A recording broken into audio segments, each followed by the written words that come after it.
Garry Kasparov, do you believe Donald Trump has, in the recent words of a former CIA director, become an unwitting agent of the Russian Federation? Probably yes. Because when you hear, Donald Trump talking about global politics, whether he has Putin's interest in mind, which is also possible since, Paul Manafort, the head of his campaign, has been working for years in Ukraine, supporting Putin's crony, former Ukrainian President Viktor Yanukovych. And there are many other people working for Trump that have direct links to Moscow, to Kremlin, to Gazprom. But even if it's not the case, still Trump as an agent of chaos, as somebody who's trying to sort of destroy the global infrastructure of security, cooperation, someone who's talking about NATO being obsolete, he is a great partner for Vladimir Putin. So Putin is definitely behind Trump, and an army of Russian trolls have been supporting Trump both in Russian or in English, I'm sure in many other languages.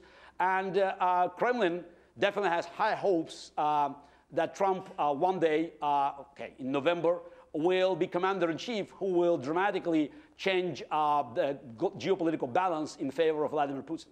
On that basis, then, will you be urging your American friends to vote for Hillary Clinton? Because you've been a big critic of her husband's Russia policy when he was president, haven't you? Look, I've been very critical. Again, if you read my book, Winter is Coming, about Bush 41, about Bill Clinton, about Bush 43, about Barack Obama, and his Secretary of State, Hillary Rodham Clinton. And I think the policy of reset with Russia was a big mistake.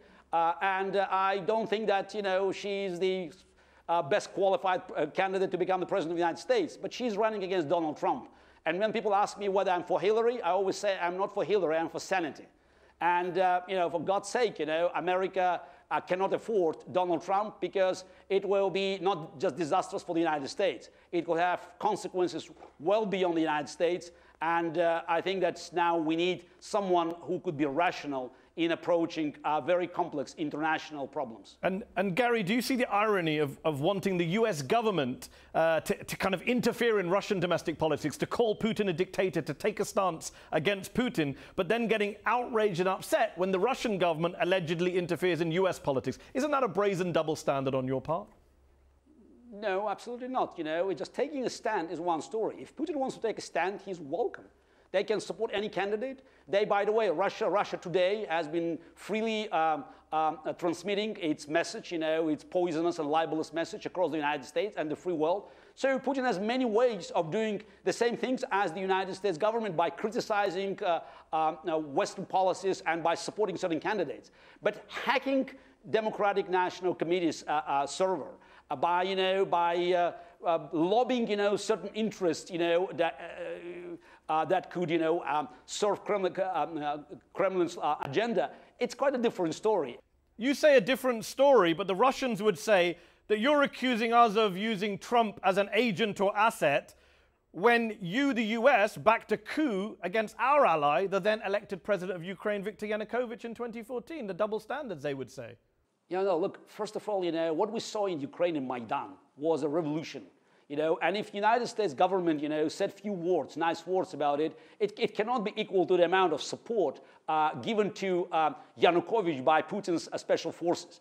There's plenty of evidence that a lot of shooting in Maidan was done by people who came from Moscow. And again, I believe people are entitled, and it's probably, said in a document called Declaration of Independence, for rising against corrupt and unjust powers, but there are levels of support that could be clearly differentiated. The United States, never interfered so openly in the affairs of Ukraine as Vladimir Putin did.